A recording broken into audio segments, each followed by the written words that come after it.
एक बात पूछना चाहूंगा कि 2018 से पहले जब तक पेंशन एक बात पूछना चाहूंगा कि 2018 से पहले जब तक पेंशन बहाली संघर्ष समिति का गठन नहीं हुआ था, हाथ खड़े करके बताना कितने साथियों को लगता था कि पुरानी पेंशन बहाल हो सकती है?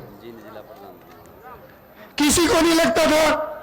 और आज कितने साथियों को लगता है कि हरियाणा प्रदेश के अंदर पुरानी पेंशन बहाल होगी? निश्चित तौर पर हरियाणा प्रदेश के अंदर एक नया इतिहास रचा जाएगा।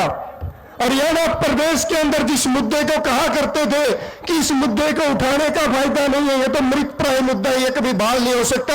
आज एक एक कर्मचारी साथी, एक एक संगठन, एक एक राजनीतिक दल आपके पीछे लग के यह बात कह रहे हैं कि हरियाणा प्रदेश के अंदर पुरानी पेंशन बहाल होगी और निश्चित तौर पर होगी। और भाइयों, मेरे एक साथी ने कहा था कि दारीवाल भाई मैं तेरे साथ इसलिए लग रहा हूं कि तेरी जीभ पे सरस्वती बैठे, तूने 18 में कही थी पेंशन बहाल होगी और सारे साथी एक मंच पे पद विभाग और संगठनों की दूरी बनाकर इकट्ठा होंगे। वो हुए कि नहीं हुए साथियों? और एक बात और कह रहा हूं साथियों, अगले 6 महीने आप मेरा तन मन और धन के साथ दे देना।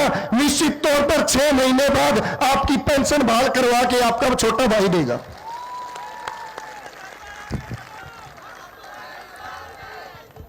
सरकार ने बहुत हथकंडे अपनाए हमारे साथ। सरकार ने हमारे ऊपर पता नहीं क्या क्या दबाव डालने की कोशिश की, ना तो हम झुके ना झुकेंगे और इस तानाशाह सरकार को झुका के दिखा देंगे कि ये कर्मचारियों की ताकत क्या चीज होती है। बिजली बोर्ड के साथी तो करंट लगाने में तैयार हो रहे थे भाई,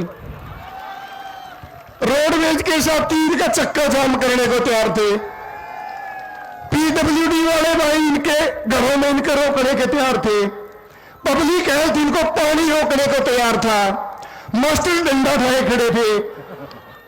और ये नर्सिंग स्टाफ और हमारे मेडिकल स्टाफ ने सुआ निकाल लिया, ऐसा सुआ निकाला जो लगते ही पुरानी पेंशन बहाल होगी।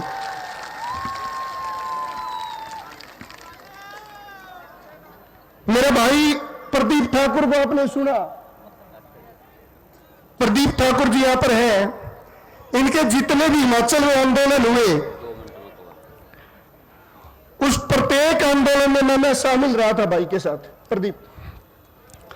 और भाई हिमाचल पहला ऐसा प्रदेश था, हिमाचल पहला ऐसा प्रदेश था जो वहां के जयराम ठाकुर ने हमारे ऊपर पानी की बौछारें चलाई थी 3 मार्च को। और मुख्यमंत्री मनोहर लाल खट्टर जी, उनके सहयोगी दुष्यंत चौटाला जी, जिन्होंने इसी पांडु पिंडारा की धरती पर वादा किया था।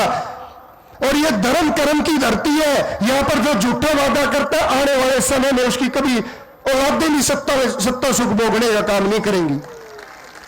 ये तो हमारे साथ धोखा नहीं, ये तो भगवान के साथ और भगवान की धरती पर आकर अगर धोखा कर सकते हैं तो उनके साथ क्या होगा आप समझ सकते हो साथियों। हिमाचल प्रदेश में तो केवल पानी की बौछारें चलाई थी। हरियाणा की तानाशाह सरकार ने तो हमारे ऊपर उससे आगे बढ़कर लाठी डंडे चलाने का काम किया और आतंकवादियों को रोकने के लिए जो आंसू गैस के गोले चलाए थे वो आपके ऊपर चलाने का काम किया। ये देख लो भाई, इन्होंने सिर्फ पानी का बदला उनको सत्ता से बाहर करके लिया था और आपने तो लाठी और आंसू गैस के गोलों का बदला भी लेना है, तो आपने निर्णय लेना है कि उनको सीट देनी है कि नहीं देनी है।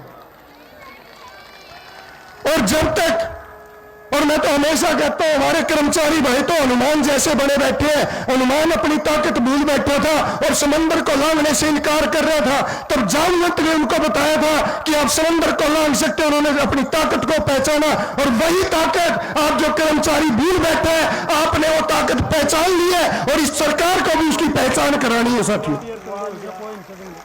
और मैं तो हमेशा कहता हूं, मैंने हमेशा नारा दिया कि हटकर चले वो हमसे, हटकर चले वो हमसे जिन्हें सर अजीज हो, हम सरफिरों के साथ ये सरफिरे चले।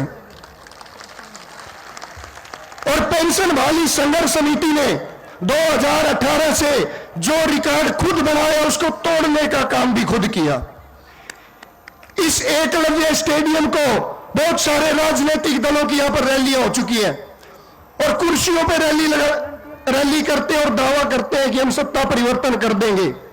यह पहली पेंशन वाली संघर्ष समिति है जिसने दरी के ऊपर न केवल इस मैदान को भरने का काम किया, लेकिन जितने साथी अंदर थे उससे कई गुना साथी बाहर भी थे भाई।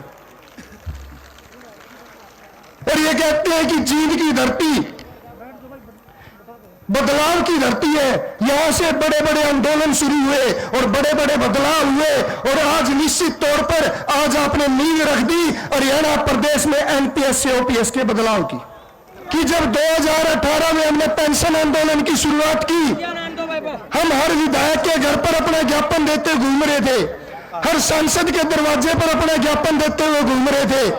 तो न केवल हरियाणा बल्कि पूरे भारतवर्ष में इकलौते ऐसे सांसद थे जिन्होंने लोकसभा में आपकी आवाज उठाने का काम किया था।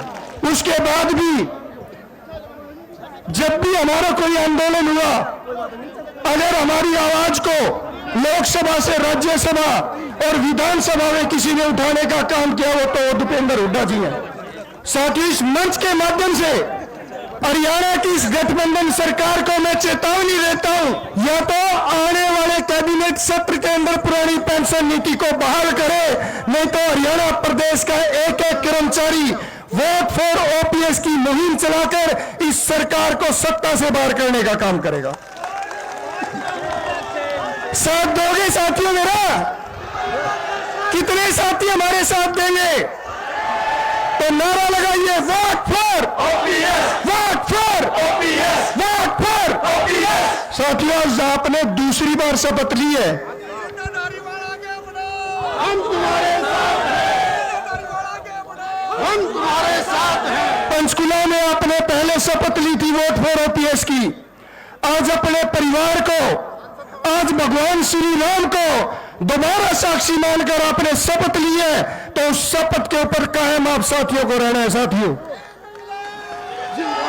और साथियों हिमाचल सर, मैं एक बात बता दूं, जब हिमाचल प्रदेश में हमारा आंदोलन जारी था, वहां की तानाशाह सरकार ने हमारे ऊपर पानी की बौछारें चलाई थी और मुख्यमंत्री जी ने एक बात कही थी, जयराम ठाकुर जी ने उस समय, कि अगर कर्मचारियों को पेंशन चाहिए तो चुनाव लड़ ले।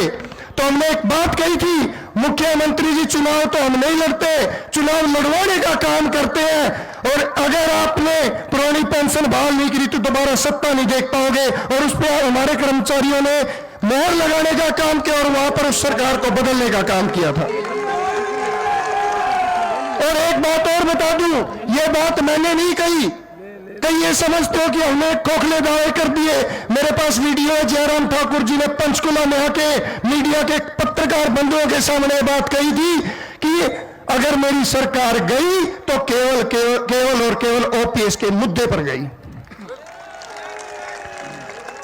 और साथियों आपका हरियाणा का आंदोलन तो पूरा देश देखता है, सांसद जी ने भी बताया।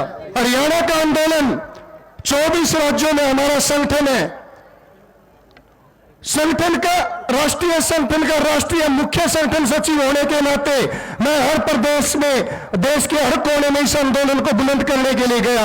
मैं वहां भी गया जहां कर्मचारी ना हमारी आवाज सुनते थे, ना हम उनकी आवाज समझ पाते थे, उनकी भाषा समझ पाते थे, लेकिन हमारी भावना एक थी, हमारा मुद्दा एक था। अगर ओपीएस होता तो हम जिंदाबाद के नारे लगाते, एनपीएस और सरकार होती तो मुर्दाबाद के नारे लगाने का काम करते। और साथियों उसी संघर्ष की बदौलत 5 राज्यों में पुरानी पेंशन बहाल हो चुकी है। और आज इस मंच से मैंने पहले भी आपका साथ मांगा, फिर मांग रहा हूं साथियों, अगले 6 महीने साथ दे देना। अगले 6 महीने के बाद हरियाणा प्रदेश 6ठा राज्य होगा जहां पुरानी पेंशन बहाल होगी।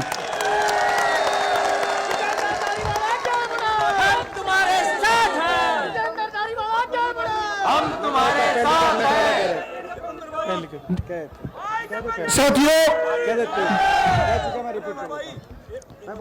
1 अक्टूबर की आपकी महारैली दिल्ली के रामलीला मैदान की, आप उसके साक्षी थे। वहां पर हमारे नेता प्रतिपक्ष माननीय भूपेंद्र सिंह हुड्डा जी ने, जिन्होंने हमेशा विधानसभा में हमारी आवाज बनने का काम किया, जब हमारे ऊपर लाठी डंडे और आंसू गैस के गोले चले तब वहां पर उन्होंने हमारा साथ देने का और हमारे साथ खड़े होने का काम किया। और दिल्ली में आकर उन्होंने वादा किया था कि पहली कैबिनेट में वो पुरानी पेंशन बहाल करेंगे। और साथियों, मैं इस सरकार को चेता देना चाहता हूं, हमारे कोई खोखले वादे नहीं है। पेंशन बहाली संघर्ष समिति कर्मचारियों का वो संगठन है जहां कर्मचारी पद विभाग और संगठनों की दूरी बुलाकर एक मंच पर है। और आज 5200 से ज्यादा गांव में हमारी कमेटियां बन चुकी हैं साथियों, जो धरातल पर जाकर वोट फॉर ओपीएस की मुहिम को लागू करने का काम करेंगी। तो आप सभी साथी और साथियों, एक फैसला और हम लेंगे, वो फैसला और राज्य कार्यकारिणी की अभी मीटिंग होगी, और जो लोकसभा के चुनाव है उसके लिए आंदोलन की हम रणनीति तय करेंगे। जब तक, अगर मैं दोबारा वो बात कह रहा हूं, सरकार को चेतावनी आपके यहां से यह निवेदन लगा ले सरकार कि अगर 20 फरवरी से शुरू हो रहे कैबिनेट बजट सत्र के अंदर पुरानी पेंशन बहाल नहीं होती तो हरियाणा प्रदेश का एक एक कर्मचारी सड़क पर होगा और वोट फॉर ओपीएस की मुहिम को जन जन तक ले जाने का काम करेगा। जय हिंद, जय भारत। साथियों, एक बात पूछना चाहूंगा कि 2018 से पहले जब तक पेंशन